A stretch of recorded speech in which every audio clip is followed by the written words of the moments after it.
ধরনের যদি নির্বাচন যদি আমরা প্রেক্ষাপট তৈরি না করতে পারি, তাহলে এইরকম বিদ্যমান কাঠামো যদি আগামীতে নির্বাচন হয় তার আরেকটি প্রতিবাদের আরেকটি আচরণের জন্য আমরা কথা বলেন শিখছে না। বাংলাদেশের সাথে বন্ধুগণ, আপনারা এরকম ধরনের খচিত এবং দখলদারিত্ব সন্ত্রাসী রাজত্বকে আমরা মুক্ত হতে আমরাকে আগামীতে পিয়ার পদ্ধতি সহ এই 5 দফা আন্দোলনে বাস্তবায়নের জন্য আপনারা কি মাঝে মাঝে থাকার জন্য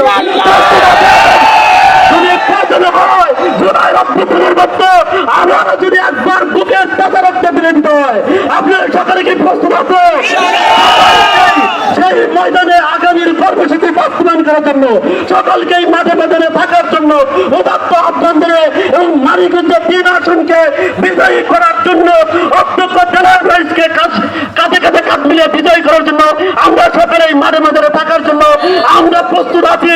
এই কথা বলে সকলকে এই উদাত্ত আহ্বানের সদর করার অপক্ষ থেকে আমরা ধন্যবাদ জানিয়ে আমি আমার বক্তব্য এখানেই শেষ করছি। আমার তৌফিক ইল্লা বিল্লাহ।